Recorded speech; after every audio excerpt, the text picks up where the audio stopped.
warahmatullahi wabarakatuh. Halo, Lek. Nama saya Dafren Saputra. Ya, ini teman saya Adin siapa? Adin Pararta Sayakti. Hari ini kita akan membahas tentang Sumpah Pemuda. Dikarenakan hari ini tanggal 28 Oktober kita memperingati Hari Nasional Sumpah Pemuda. aslinya, Rek. Iki kita mau bersemangat banget ya karena lagi semangat gitu. Kita mau aslinya bikin podcast ini tanggal 23, tapi karena jadwal yang teman saya yang kurang fleksibel ini, jadi kita lakukan ya mepet-mepet lah. Wah ya gimana ya? Wah, monggo Mas Adin bisa dimulai. Jadi pertama-tama kita harus mengenal Sumpah Pemuda ini. Jadi sejak kapan sih Sumpah Pemuda ini ditetapkan sebagai hari nasional di Indonesia? Dari beberapa artikel itu ya, saya lihat-lihat itu di tahun 1959.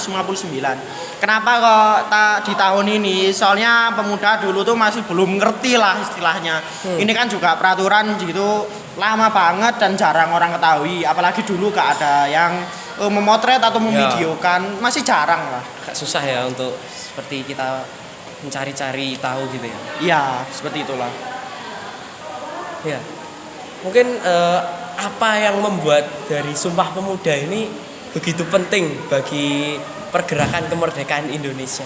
Oh ya jelas semangatnya, Rek. Wah, apalagi Sumpah Pemuda ini kan bikin jiwa-jiwa anak muda Indonesia, khususnya Surabaya dan Malangan itu wah sangat semangat, Rek. Jos semangat membikin Indonesia bisa merdeka karena ya mereka semangat untuk memperjuangkan kemerdekaan Indonesia ini demi negara yang maju dan sejahtera. Jadi yang membuat pentingnya ini bagi kemerdekaan Indonesia itu membuat kita bisa semangat gitu. Anak muda ini semangat kembali untuk memperjuangkan kemerdekaan Indonesia. Pasti.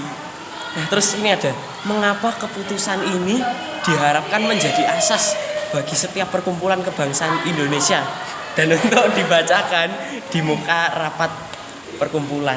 Jadi sebelum rapat gitu, ini dibacakan gitu untuk apa gitu? Ya gunanya ya seperti yang tadi kamu yang sebelumnya pertanyaan tadi, ya untuk semangatnya. Ini bedanya karena ini kan di muka rapat. Jadi untuk menyemangatkan bangsa Indonesia, pemuda-pemuda untuk menyuarakan suaranya di muka umum, di muka para hadirin yang lain saat rapat tersebut. Jadi orang tersebut tuh jadi bersemangat untuk mengeluarkan isi hatinya untuk rakyatnya dia juga. Mungkin kan sebagian orang kan ada yang merasa tersisihkan, jadi agak malu untuk menyuarakannya. Dengan adanya dibacakannya di muka ini, jadi kita bisa seperti bersemangat untuk menyuarakan suara kita ini supaya bisa didengar para hadirin yang lain. Seperti itu, Mas Adi. Jadi kembali lagi ini difungsikan untuk semangat gitu. Iya, pastinya biar semangat banget gitu. Semangat banget seperti arek Surabaya tadi ya. Iya. Dari Sumpah Pemuda kembali lagi.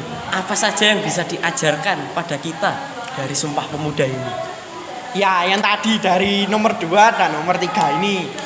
Itu tuh ya pasti semangatnya atau semangat untuk membangun negeri. Yang kedua adalah rasa nasionalisme. Ketika ini kan kita jadi Kongres Pemuda itu kan kita bersatu. Kita memiliki rasa nasionalisme yang tinggi terhadap negara kita tersendiri itu. Jadi kita punya rasa bangga gitu. Tapi ya jangan overprotek. Yang ketiga yaitu tentang rasis. Sekarang tuh hanya yang bilang wah Cina sedikit-sedikit Cina. Itu. Wah, itu tuh ya karena zaman sekarang tuh siapa sih Rek sing kenal Sumpah Pemuda? Jarang banget kutemuin tuh pasti. Bahkan saya sendiri pun kadang lupa sama isinya ya. Mohon maaf ya. Wah. Oh ya, kalau kita menguak kapan dicetuskannya Sumpah Pemuda ini. Jadi kongres keberapa ya? Sumpah Pemuda ini dicetuskan gitu.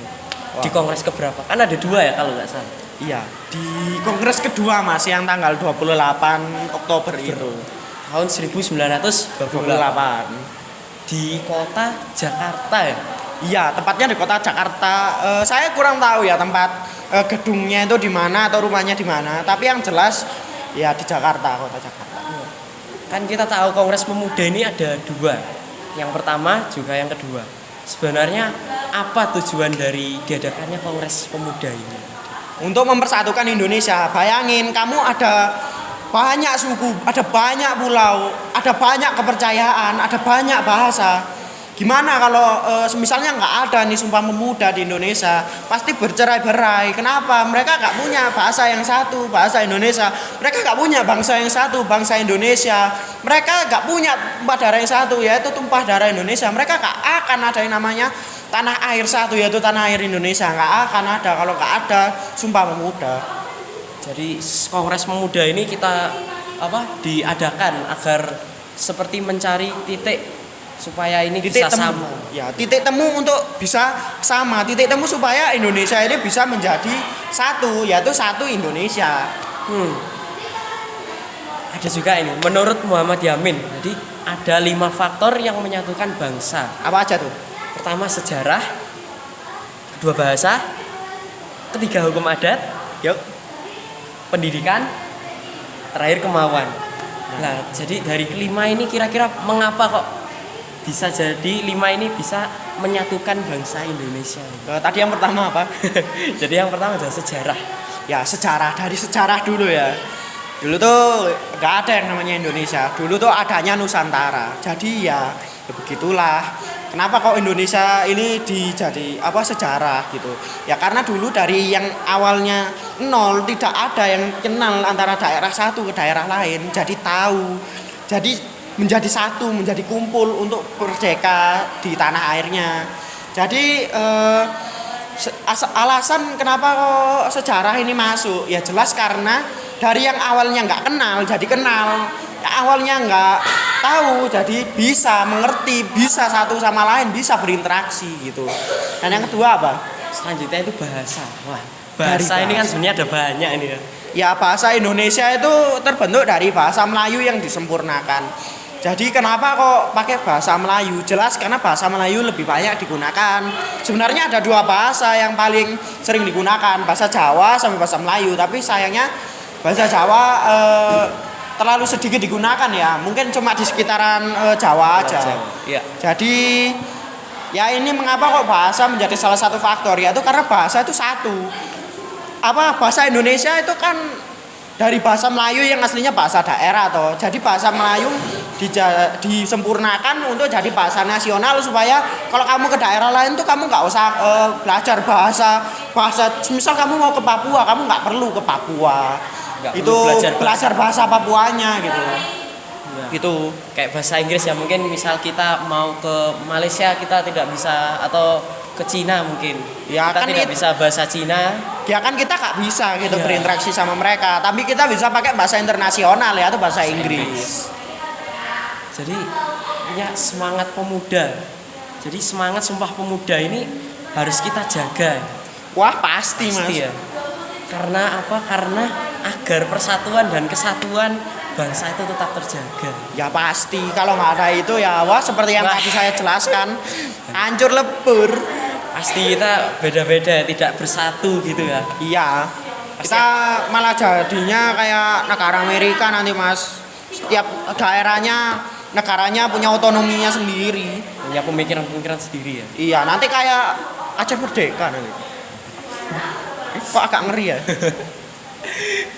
Ya. Cukup.